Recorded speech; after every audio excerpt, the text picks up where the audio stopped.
Welcome to Maker's Hustle, the podcast about turning your passion into start a... it already? God damn it, mother... I'm sorry. Did you press the start button?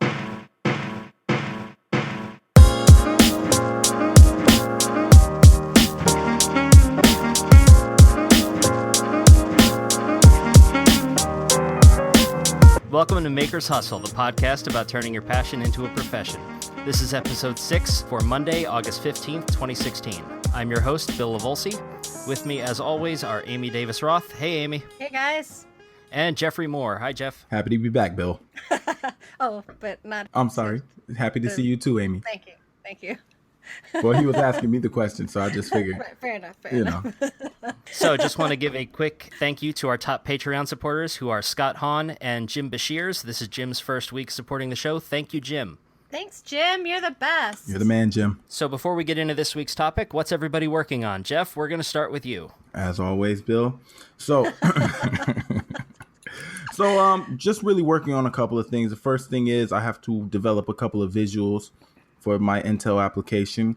I've been doing that. Also, I've been working very diligently on developing a new type of robot. So right now, you guys know I have a dog, I have a dragon, I have a T-Rex. I started working on a turtle, but the turtle was, it needed a few things that I had to kind of first rethink. So I took a break on that.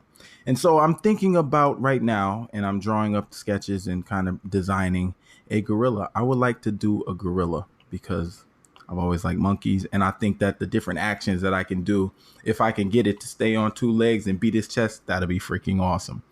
So, and that would be awesome. And I would also be able to kind of play with hands. And as of right now, my robots don't act, well, they have paws, but because they don't need their paws to do anything but to walk, it's really easy, and they just have passive hands. So this one would be more of an active hand where I'm going to put actual servos in the hands, which would allow the robot to then grip small things.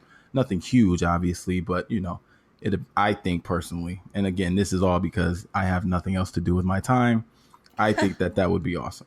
So well, we know that's a lie because an off day for you is like a busy day for the rest of us. Oh. I do want to clarify one thing, though. When you say your Intel application, you're talking about America's Greatest Makers. America's Greatest Makers. And since I have not gotten my confirmation to whether or not I will be on the show, I can still say I'm working on it. But if you guys hear me stop talking about the application or whatever it is, and you're wondering, I wonder why he hasn't said anything about it, that means because I probably got in. But because I can't tell you that right. I'm on the show. But if I do keep talking about it, you can assume I didn't get it.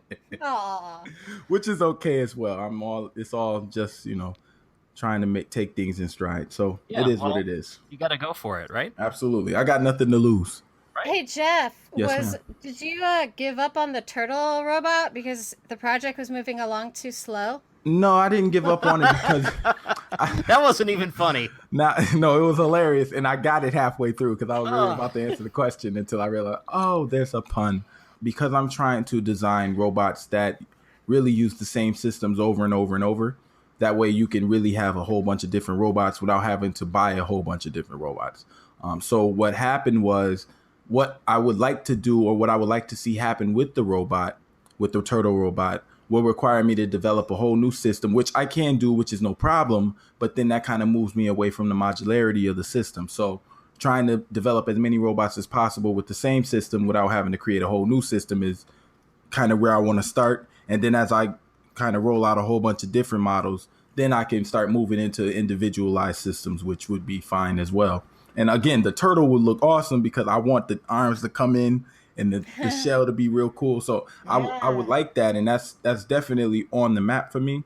But as of right now, trying to stay within that creative constraint, kind of jumping back to what we were talking about last week. So trying to stay within that framework of modularity and how I can get as many things going with one design as possible. And maybe I'm going to find out that the gorilla isn't going to work because I'm kind of still struggling with that. But if it does, watch out there now. Cool. That sounds awesome. Amy, what about you? What are you doing this week?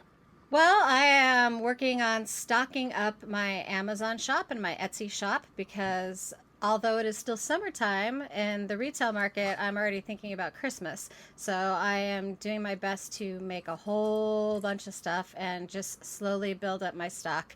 And I'm working on some new designs, some really large lotus flower pendants that are super cool. I also, as you might know, I'm a little bit obsessed with Pokemon. So I made some Pokemon necklaces this week. I made little Pokeballs and I made little team color necklaces. That was a lot of fun. And that's pretty much about it. I'm just working nonstop. Oh, I'm also doing some illustrations. I'm learning about like the psychoactive effects of different plants for my Patreon project because I like to do illustrations and include some science into it. So right now I'm studying lavender and all the like a lot of people believe that lavender has certain powers like aromatherapy powers, but a lot of that is really just a myth. People just like the way it smells and so therefore it's relaxing. But there are some aspects to lavender which do have some scientific evidence behind them, like that it can be used as an antiseptic and an antibiotic, and it can actually, it's been shown to kill rhinovirus. So there are some interesting medicinal qualities to lavender that people don't actually know about. So I'm researching that, and I'm doing an illustration of lavender that I'll post on my Patreon sometime this week. That's cool. Real quick, two things. Don't you guys just love the research aspect of a project? Yes. When you start a new project. And mind you, I hate research when I was in school, even though I was pretty good at it. But just the learning aspect and then seeing how you can make that, whatever it is that you learned about, into your own thing. I love that. I love that process. Second thing, Amy, so guess what? Since you brought up Pokemon, guess what I did? Because, I was a little tired of training these Pokemon in Pokemon Go for no reason. And I was You're not waiting. cheating, are you? No, I'm not cheating. Okay. Well, I don't know how. Well, all right. No, I'm not cheating. But you know how I was kind of frustrated with the fact that I'm training up all these Pokemon and I can't battle anybody. And the gym battle thing it doesn't really suit me. So what I did was I went and downloaded an emulator and I downloaded the original Pokemon Crystal, like from 2001. And I've been playing that. Nice. So I got 7 badges in like 4 days. I got 7 badges. I'm rolling, baby. I'm rolling. I've been reading a lot about Pokemon and the stuff that they're going to be rolling out for their next updates. And what they're talking about, which I really hope that they do, is that you're going to be able to start trading Pokemon with other players, and that you might actually be able to battle each other. And I think that would be ASAP. so much better. Oh my Because goodness. right now with all the cheaters, especially if you live in a big city, it's really hard to get control of a gym because there's so many easy ways to cheat and get super powered Pokemon. And plus you need like a bunch of buddies really to get together to take over a gym. You can't take a gym by yourself. No, You'll get can't. wiped out in a day. Not Right. even. You'll get wiped out in a couple In minutes. a couple of hours at some hotspots, yeah. So I don't know. I really hope that they do that so that people like me that don't have a lot of friends that play Pokemon in the neighborhood, like I got friends all over the world that play Pokemon, but Absolutely. I would like to be able to battle like my husband and trade Pokemon. I don't know. I love that game. Yeah. All right. On to you, Bill. What are you working on? I think it was last week I talked about, or might have been the week before, but I talked about the MakerCast giveaway. There's another podcast called MakerCast, and it's an interview show, all these different makers and all these different ways of making a living. Anyway, so John, the host, contacted a bunch of previous guests and asked them if they could contribute something to a giant gift box. And one person is going to win all the stuff in this box. So I went out and I tried to build something. And so I made this combination like keychain / bottle opener / screwdriver out of some nuts and bolts that I just had laying around, just some reclaimed material. I got to do some metalworking. I got to play around with brazing, which is kind of like welding, but not as hot. You use a torch and some bronze, and you just melt the bronze in, and it holds the pieces together. Oh. It's not as strong as welding, but it's kind of cool. I do have a welder. I just wanted to play with this other thing. Isn't bronze wire expensive? Yeah, a little, but it's okay. They make it's brazing rod. It's flux coated, like it's purpose built for this. So you get the pieces hot enough, and then you tap the rod on it, and it just melts right into where it's supposed to be. It's really cool. So I made one of those, and then I thought it was neat, and I didn't want to give it away, so I made 5 more. And I got dibs on one now. And Amy's got dibs on one of them. So really, that's only 4. Yeah. And I want to keep one, so that's 3. But I'm thinking I might actually make a few and put them up for sale if anybody's interested. So we'll see about that. Yeah, they're really cool. Bill also made the sexiest video ever. What? I did? Yeah, the sexiest video on how to use a push stick because I asked you about it on the last episode, and Oh so yeah, then you made a really cool video. and it So if was in slow anyone, motion and everything. it looked like slow motion, and his hair was blowing in the wind, and he was like showing how to use a push stick, and it was fantastic. And then Pat was- Lapp took it and set it to Careless Whisper. Yeah, And then it's so great. It went to some weird places from there. It went to really weird places in the 1980s glam rock world, and it was fantastic. And if you get a chance, I think that Bill should link to it so everyone can check it out. It's very funny. I'm not going to link to it. Oh, it's so great. You This is should. the benefit of writing the show notes. I get to leave out stuff that I don't want. Aw. And this actually ties into this week's topic, which is we're talking about life lessons. Each of us is going to discuss the most important or greatest lesson that we have learned in business or in making. This lesson can come from a success, it can come from a failure, it can come from a failure you turned into a success you turned into a failure. It can come from anything that you want as long as it has to do with your life in business or making. So, Amy, why don't you go first? Well, there are so many failures that happen on a regular basis if you are a maker. So I guess I had thought, that this podcast was going to be about failures. So I made a list of failures. Amy's But if list! Amy's list. Dun, dun, dun, dun, dun, dun, dun. And I just want to point out that the number one thing on my list of failures was the first 10 people that I dated in my life.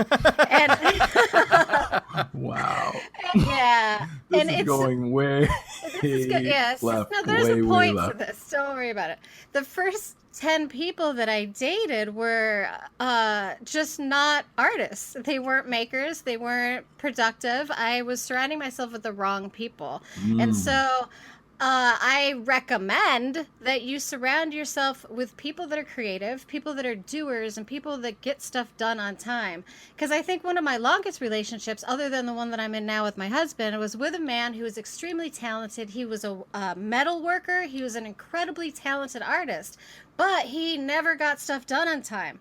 And so when I will tell you about my greatest failure ever, he was there during that time. And when I would need something done, like a gate bill or something like that, he'd say he would do it, but then it wouldn't get done for months and months and months. And stuff like that really slows you down when you're trying to run a business, and you can't surround yourself with people like that. You have to be around doers. You have to get stuff done, and you have to get it done on time and done well. So, it may seem rough, but look around your life, and if there's anybody that doesn't support you or is holding you back in any way, try to separate yourself from them as best you can. And it may be family members, it may be, friends that you've had for a long time. And I'm not saying cut people out of your life like you're in a cult or anything, but just really try to be around people that are at least as dedicated to their craft and to getting things done as you are, or that at least support you in what you're doing. And it's really important to have a partner. And I know that, I know for Bill, I know this is true because he's often saying about how supportive his wife is. And Yeah. the same thing is with my husband. He's extremely supportive. He knows that I have a small business that, sometimes makes a bunch of money and sometimes doesn't make any money at all. And so he's, there to support me when those times are tough. And he also helps me actually make stuff sometimes. So, that's one of my failures that I really learned a lot from, is like who I was around in my life. And then powerful. if you want me to tell you about my greatest failure, I can do a quick rundown because it's a bit of a long story, but I want to stay on this for a second because Okay. this whole surrounding yourself with people who support you. I guess my question is, you just said you should be around people who get stuff done on time and do what they say they're going to do. So how do I get away from myself? Well, I think that you're being a little too hard on yourself because I haven't been friends I'm with not. you for too long, but I've been watching you. Yeah, I'm and you about do to say, stuff Bill, you're every on it. day. Yeah, I mean, you're doing stuff every day. You may not get exactly what you wanted done, but you get something done every day. And that's another really important aspect to running a business, is every single day do something to make tomorrow better. And just by you explaining that you did this giveaway for MakerCast, and you made extra of what you were supposed to make, already shows me that you're getting stuff done and you're getting it done on time and you're going above and beyond. So Haven't mailed it out yet, though. Yeah, but will. it's the small thing. I've come to learn that you have to celebrate the small things in life first before Yeah. you start to think about the big things. Because if you only wait for the big things, the big accomplishments, they might take a while, and you might become a little bit nervous. You might become a little bit pessimistic, and then that's when you start to. That's when that failure starts to pull you away from whatever it is that your dreams are. So I really think that those small things, like making 5 instead of 1, even making 5 instead of 1, that's a huge success. Yeah. Huge success. Well, thank you. I don't know. I get very self-deprecating sometimes. I tend to beat myself up a little bit. I guess it's just that a reflex. However, one thing I do want to add is my friend Jeff Elliott, not Jeff on this podcast, different Jeff. Does that mean I'm not your friend as well? Yes, Jeff, you're my friend. All right. Thank you. My other friend, Jeff. I don't know if he started the hashtag or just started using the hashtag, but he started using hashtag Daily Hustle. And it's a way to talk about what did you do that day to bring your dreams closer to reality? What did you do that day to make whatever your thing is better? Even if it's small, what was it? Hashtag Daily Hustle. Rough. So throw us some feedback on Twitter, hashtag Daily Hustle. We'd love to hear about it. And no matter what it is, I mean, like, we all have ups and downs. Trust me, I am the queen of ups and downs. But even the littlest thing, like if you can just get one thing done every day, I mean, maybe one day you'll get 15 things done for your business or your project that you're working on. But as long as you get one thing done, revel in that and be happy with that.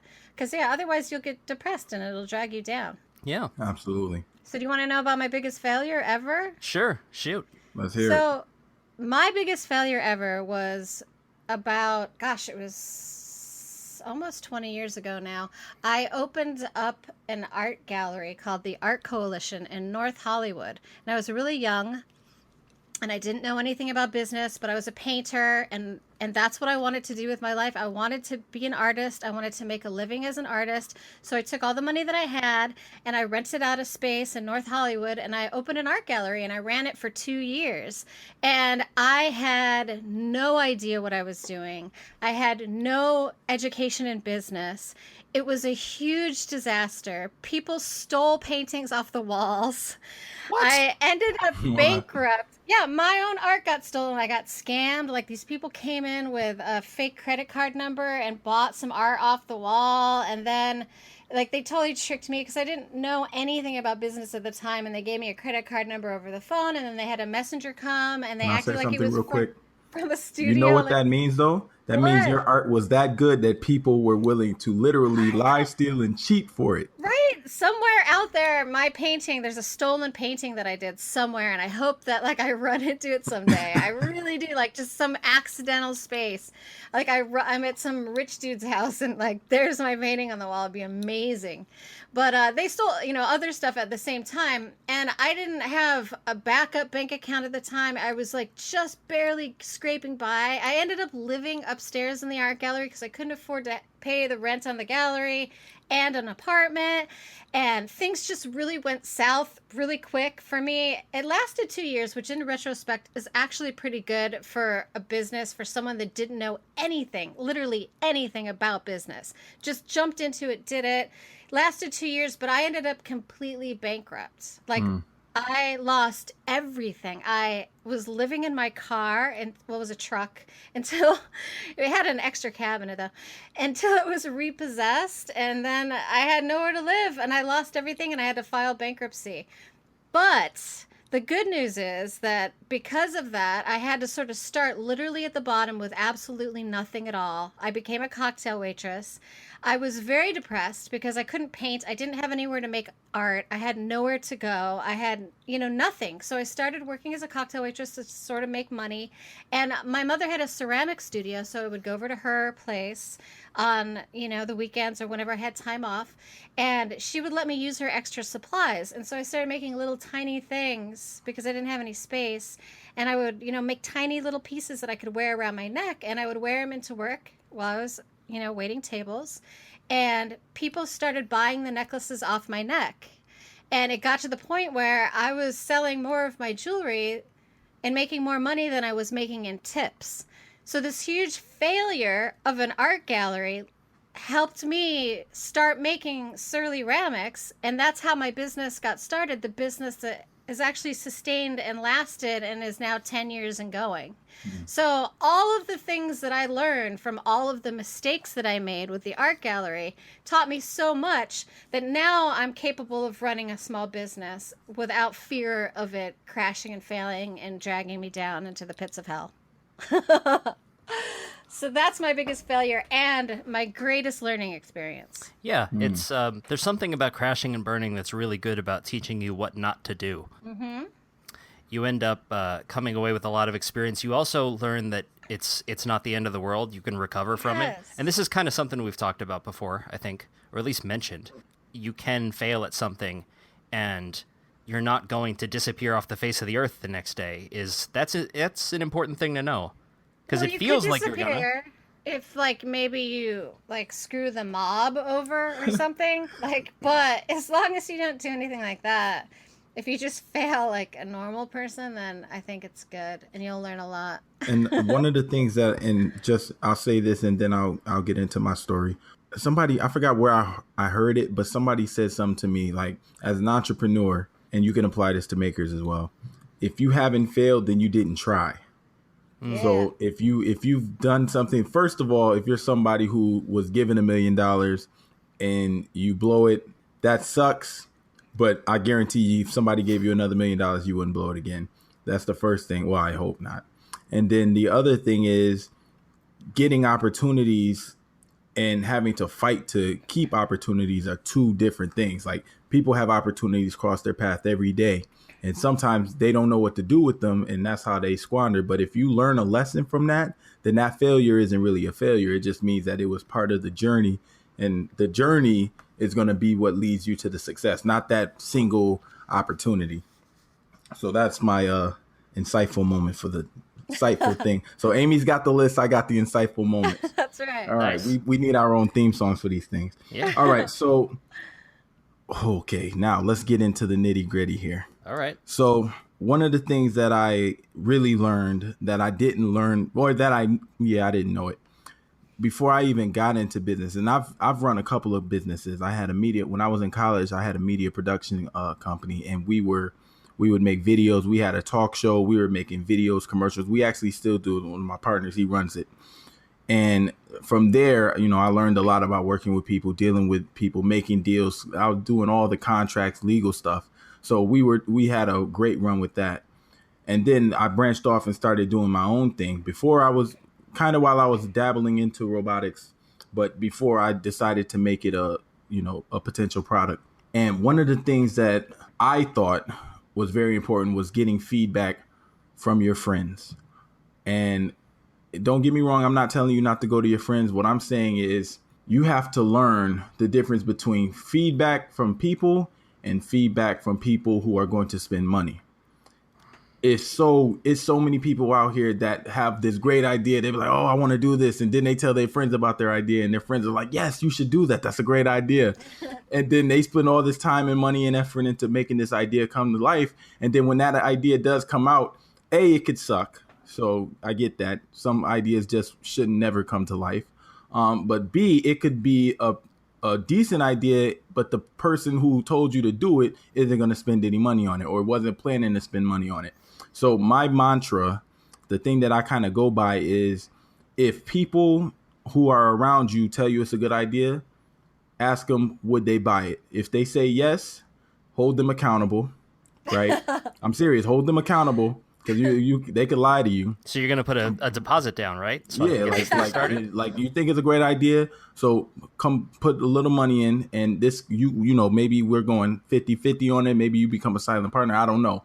But if somebody is not willing to invest in it or put money on it or support it, they're just saying it's a good idea, you probably want to go to find somebody in either the community that you would be making it for or something like that. And I learned that the hard way, because I spent a lot of time and money into developing a couple of ideas that literally nobody showed up for. And that comes everything from a t-shirt line to a couple of websites that I worked on. And, it's not that people weren't like, yo, that's a great idea. The content's great. You should do that. It was the people who I was asking literally had an obligation to say yes. And they felt, because they were my friends, telling me yes was them doing their job, or they were, holding me down. But then when it came down to, all right, I did this, I put all this time and effort into it. They didn't spend any money on the product. They weren't willing to kind of give me a little bit of financial assistance. They weren't willing to invest. And so I wasted a lot of time on a product that people around me told me was good, but the people who I wanted to, really show it to weren't interested. And I wish that it was a better product. That works both ways, because now that I think of it, because there are also those times when you have somebody around you. And Amy, you were saying earlier, surround yourself with the right people. Mm-hmm. Well, sometimes you'll ask someone who, is in your life and you care about them, or they're your friend, or they're a loved one, or they're your family, and you will run this idea past them and they don't get it because it's not for them. Very true. So Very true. They could say, well, I don't so what does it do? Yeah. And that doesn't mean it's a bad idea. It means it's not for them. Yeah. Like last week I recommended Laura Kampf, and she said that she ran one of her early videos past a few of her friends and they just did not get it. Mm-hmm. And that was kind of the video that made her channel take off, because everybody like in the maker community saw it and went, that's awesome. That is Absolutely. So cool. Do more of that. So it's one of those cases where, yes, the people around you can be overly supportive and say, yeah, that's great, do it, and have no intention of buying it. But they can also be the wrong people to ask. Absolutely. And that wasn't that one wasn't actually my experience, but I can imagine, just with the people who, well, actually, now that I think about it, it was my experience. So just with me going home and telling people like, yo, listen, man, remember the article you did for me, Bill? Mm-hmm. That article I posted on my Facebook, a lot of my people saw it, read it. It's like, yo, I didn't even know you did that. And part of it was because I was developing it in private, and only people who were actually seeing it were when I went to the makers fairs, because those were the people who were interested in, who would have actually, I know, spent money on the product. Right. But the other part is because I knew, based on where I come from, robotics is not, looked at as something that all kids or all adults are really interested in. We're interested in, a whole bunch of other things I can't say on this because it's a censored family show, right? But and that to me was very important. So when I went to them and I showed them, and everybody thought it was cool, I'm like, yo, so what's up? You want to try and buy some? What's going on? And people are like, I mean, maybe, not really, I don't know. And then they turn around and people are honest and it's like, yeah, I don't really see the benefit, or I can't see myself buying that or doing anything with it. So It's very important that, you go to the right people, because going to your friends, even though your friends, they're either going to be turned on because they like it, turned off because they don't like it, or indifferent because they don't understand it. Mm-hmm. And you have to really know all three and which one is going to really lead you to some money, if money is what you're trying to get to. I think one of the real benefits feeding off of that idea for someone like me, or for other makers that make maybe a craft product or a jewelry product or something that you can take to festivals and fairs and places like that, it's really extremely important to listen to the people that you don't know. Absolutely. People that come up to your table. In fact, I think Bill said, I don't know if we were talking on air or not, but last time he saw me at Maker Fair, he said I was a little bit intense because I was really on. And I am really on when I'm at these events, because I am hyper aware of every single person that comes up, and I'm paying attention to what they touch, what they pick up off the table, what people buy. I keep track of everything. And I also keep track of people that say, oh, I wish you would make a design that's fill in the blank. Absolutely. And if 3 people say the same thing, I have it at my next event. So I'm very aware of what the customer wants, not so much what my friends want. Absolutely. And Amy, just imagine if some of your friends were like, oh, you should make this, you should do this, and you should do that. And then you go ahead and make it and they still not buying. Yeah. And that would be a complete sentence. waste. That sentence, you should do this, is one of the most annoying things that you can say to a maker, I think. Because most of us know what we should be doing already if we're this far into it. Very true. Yeah. Well, the client work that I'm doing right now is for some friends, and even though they're friends, the rule is I need half up front. I don't start working until I have money, because first of all, I need to pick up materials and I don't want to take a loss on the project. And second, it's because I have it explained, like, listen, even if you decide later that you don't want this half is my half. Okay, when you hand me this half, this is you giving me the go-ahead to do it. So I make sure that half is enough that I'm not going to lose money on whatever it is that I'm doing. Even if they're friends, even if if it's big enough, I'll help my friends and family when I can. But if they're asking for $3,000 worth of work, I got to get paid. I got to keep the lights on, Yeah. I do the same thing when I have large orders. Like if I have a couple hundred necklaces that are being ordered by, a company that wants their logo on them or whatever, then it's half up front. Yep. If it's just a single necklace and I actually have the materials in my studio all ready to make it, then I usually don't charge the person until it's done. But that's like an $18 item. So, I mean, it's not that big a deal. And I can also sell it later.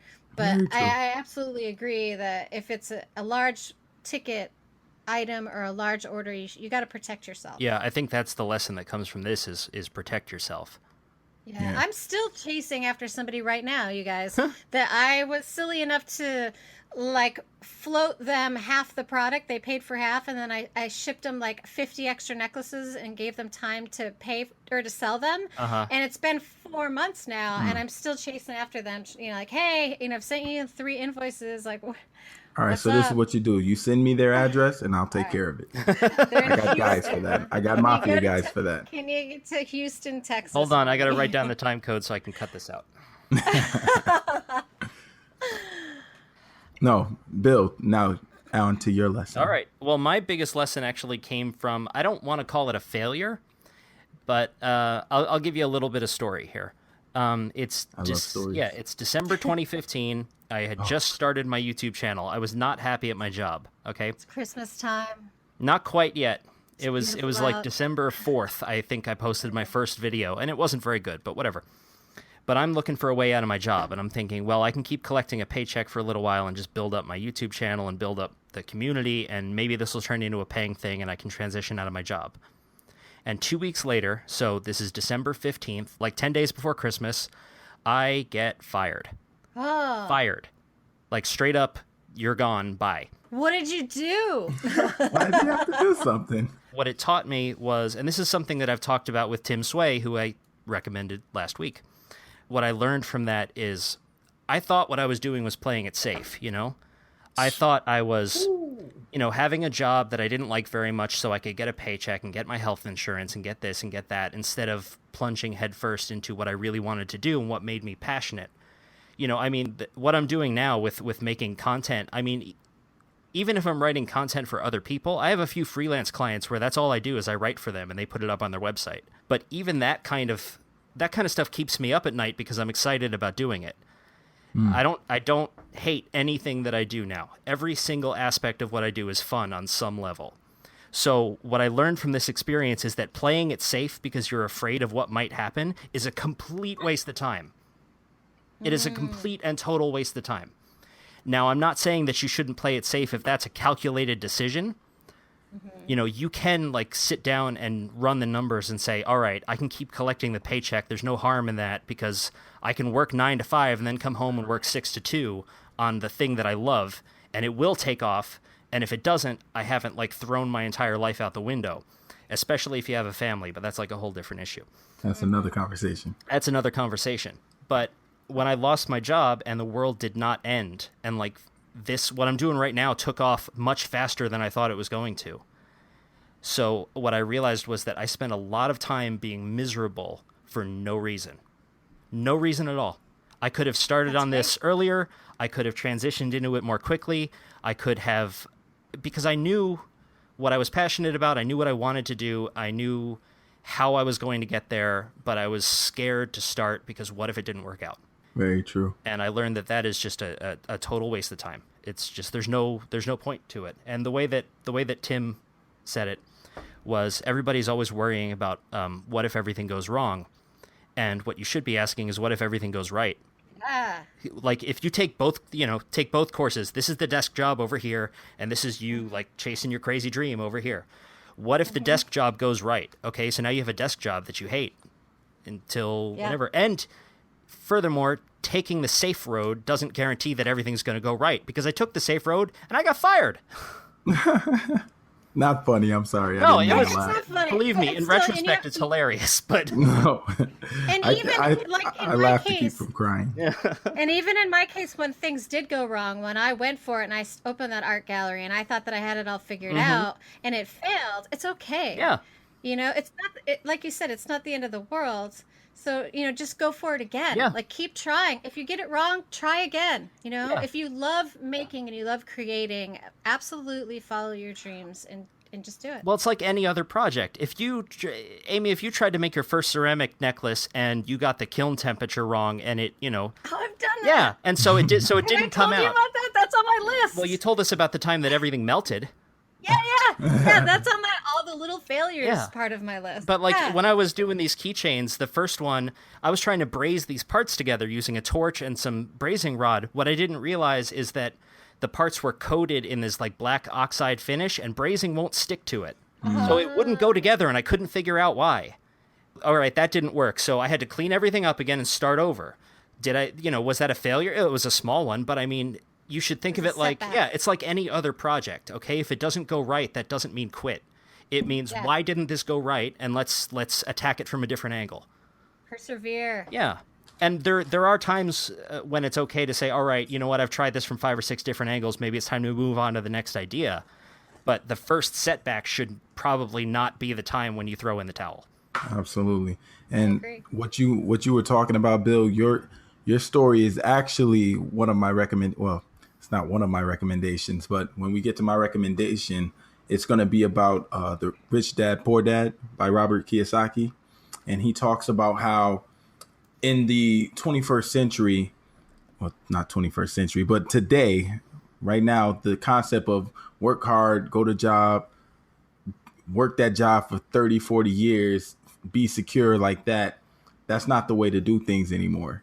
And you almost have to have a side hustle, because if you think that having a job is security, it's not. No. In a situation like you, I'm sure you were a great worker. I'm sure that you were, well, I don't know, maybe Bill, you might have been to work a couple of days late, but maybe you were at work on time every day. And I don't know, but you were probably doing the best that you could do. You're a great guy. I know you. And thank you. You Jeff. were let go, and it's unfortunate. And luckily you landed on your feet. But just think about the millions of other people out there who are working in the same position, who are only 100% dependent on that job. And they haven't thought about, oh, maybe I want to do this. Yeah. It's really, we're at a point in time where literally you need to have a side hustle. Yeah. No matter what it is. I don't care if you're selling baked cookies. Sell cookies for a living on the side. If you take those cookies to your job, make a couple dollars, do it. Yeah. Well, it's funny because at the time it felt like the worst thing that had ever happened to me. And now looking back on it, it is the best thing that ever happened to me. It really is. Because if I had not been fired, I would not have asked Make Magazine if they needed writers. So I would never have met either of you. We wouldn't be doing this podcast. This would not be happening right now if my life had not played out exactly the way that it did. So you were talking about one of your recommendations was going to be Rich Dad, Poor Dad. Well, the recommendation is for the business of the 21st century, but it's by the same author as Rich Dad, Poor Dad. And in the book, Business of the 21st Century, he talks about network marketing and those different types of businesses. And I'm not going to get into those type of businesses, but if you know, most people call them pyramid schemes, but I've come to realize that no matter where you work, if you're working for somebody else, it's a pyramid scheme. The person at the top's making all the money and everybody else works at the bottom. So I don't really like the term pyramid scheme, but the concept of network marketing and building businesses and having individuals also build up businesses and being a part of a team, it's really what we're doing as makers and in the maker community. And the bigger your network of makers, the more people you have to financially support you, which is essentially network marketing, and I think that is a great read if you want to take a look at it. Again, that's the Business of the 21st Century. But I think before you get to that, you need to first kind of switch your paradigm about how business and how the world is really working right now. So I would also read Rich Dad, Poor Dad. I would just like to say that pyramid schemes are an actual real thing. Absolutely. Absolutely. And you need to watch out for them. Absolutely. So like if somebody wants to make, like your friend wants you to sell super juice and you have to buy juice? Yeah. Like What? some sort of like super acai berry juice. And you have to buy 12 cases of it every month, and then you get a discount on those cases and you can sell it. You might be in a pyramid scheme. Yeah. Don't Well, I'm not saying that they're not. I'm not saying that they're not real. So The there's a lot of things networking out there. has a lot of But value. the concept of I think the fundamental concept of building up a team, Mhm. using that team for not only its own connections, but also for support and to get input and sell products to and through. I think that is the way that we need to be going. So if you as an entrepreneur or a maker are thinking that you're going to just be able to show up at an event, sell a whole bunch of products, and that's going to be the end of it, you got another thing coming, Yeah. because Yeah. that's not how this economy is going. You really need a support system. You really need a community to back you.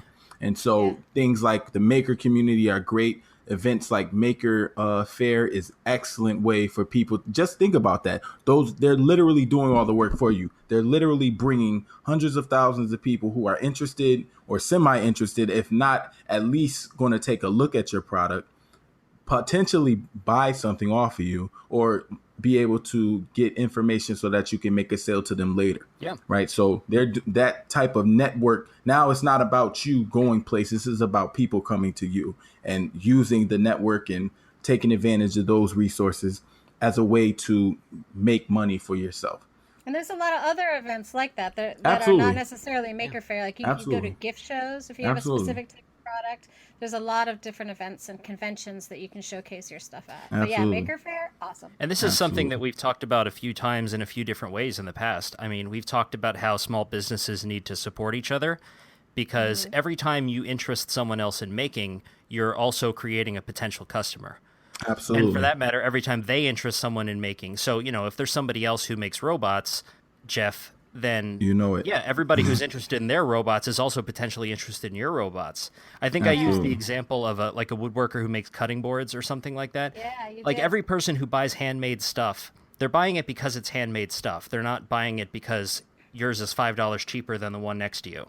Because it won't be. Yeah, because that's not the part that matters. They're interested in the story. They're interested in the person. They're interested Yeah. in, like actually shaking somebody's hand, and they hand over Yeah. money, you hand over a product, and it's like, yes, I made this with my hands. And I I know the love guy who that. made Yeah. this. They tell the story about, oh yeah, I know the guy. If somebody wants one, I can tell you, hey, yeah, I give you his number. I know this Yeah, guy. He's a good And then guy. what they have is special and unique and one of a Right. kind. So- And then you end up with this, people, you hear all these stories about people feeling disconnected, but this is how you create connections with people. Very And true. that community aspect, I mean, we've talked about that before a lot. The idea that the community is the only reason why any of us exist, really. Very true. Well, it's because we as human beings did. Here comes the philosophy. Because we are human beings, we're social creatures.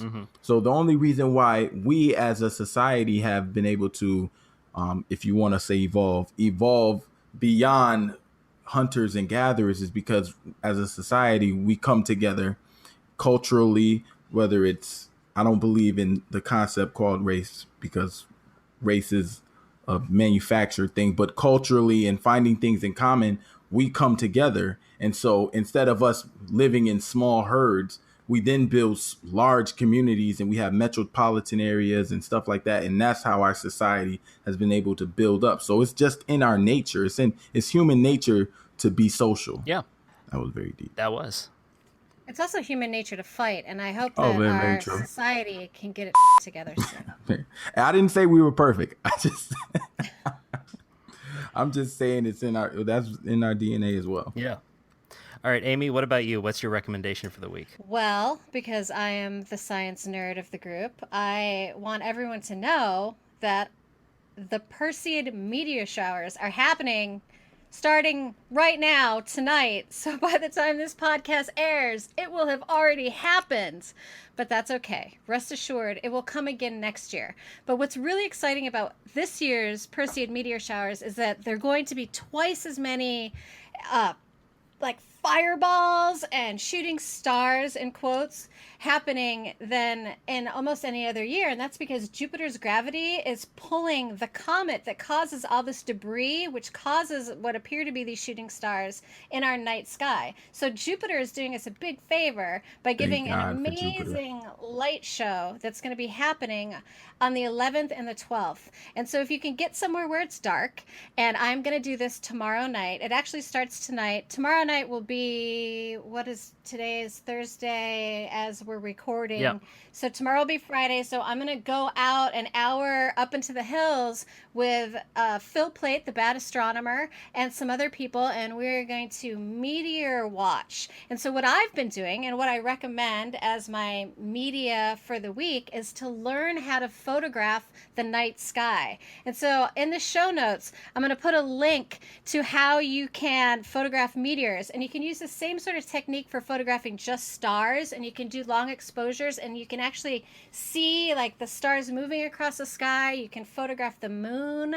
There's all these really fun things you can do. So I'm going to link to a tutorial that I'm going to follow, and this will be the first time that I've ever tried to photograph meteors. So if any of them come out, I'll be sure to let you guys know next week. But it's my first try, but I got all the stuff that I need, and I'm super duper excited because I'm going to go out into the middle of nowhere with an astronomer and try to take photos of the meteor shower. So I'm super excited about that, and I hope you will feed into my excitement and also learn how to photograph the night sky. That is super cool. I didn't know that was happening. I probably won't be able to see anything because it's bright here in Las Vegas. It's also that's the problem. It's also very with dusty, light. so the light that is there gets bounced around a lot, and you kind of can't see anything. But again, though, this is going to be one of the brightest since 2009. So there's going to be double the amount, and the Perseids are a very, very bright meteor shower that happens every year, but this year it's going to be twice as bright. So you actually may be able to see a few of the really bright fireballs, even in somewhere like Las Vegas. In fact, tonight, because I'm in Los Angeles, I'm going to look up and see if I can catch any and practice my focus and my timing on my camera to see if I can get any in my backyard in Los Angeles. But tomorrow night I'm going to go to where it's dark, and I'm so super excited. How many nights is this going to be going on? It goes on for 2 nights. The most brightest it starts tonight around midnight, and it does it all the way through tomorrow. So it's usually about 2 days. You might be able to catch a few at the very tail end the following day. But tonight, as we're recording on Thursday, so I'm sorry, listeners, it will have already happened. But be sure to mark your calendars for next year because it does happen every year. Yeah, I love Jupiter. If it wasn't for Jupiter, we would not be here. No, seriously. If it wasn't for Jupiter is the largest planet, has the most mass, and its gravity is literally what keeps everything from lighting us up. Yeah, Juno, there's a spacecraft that's headed out there right now. And it's taking all kinds of really cool photos. So we're going to be learning a lot more about Jupiter soon. So that's really exciting. Yeah, Juno is Juno. Listen, it's so many cool telescopes out in space. Yeah, like the Hubble.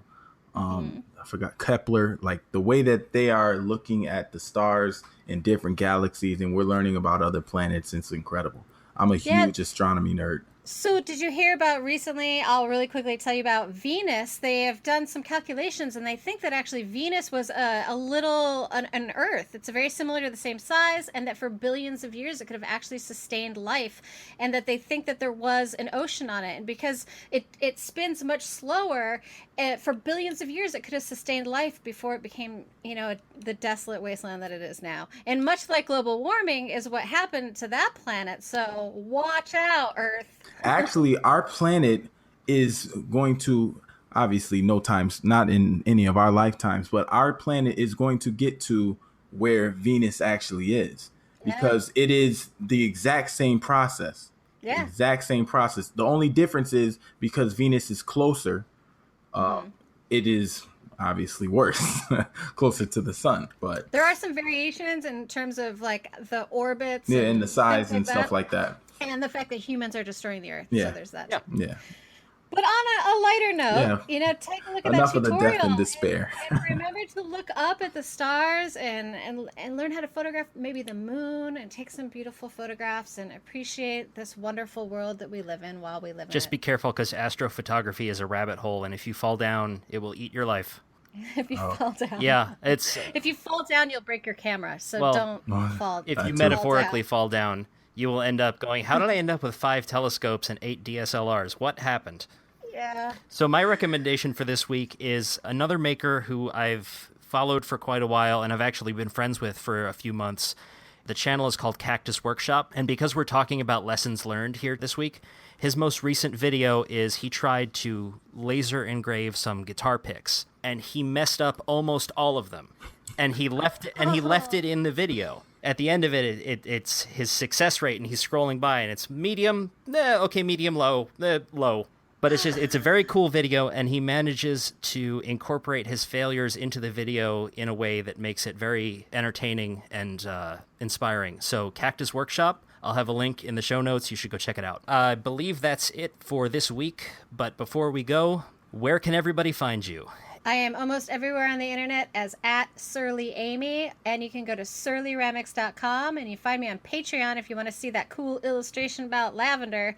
Go to patreon.com/surly-amy. All right, I am on Twitter and Instagram at more_4, and I am on Facebook, more, the number 4, and then OUR. So it's more 4. It's just instead of there being an F, there is a 4. I am at One Car Workshop on Facebook, Twitter, and Instagram. I am also available at onecarworkshop.com, or you can go to YouTube, Bill Lavolsi, or go to magazine.com and search for my name, and you'll find my articles there.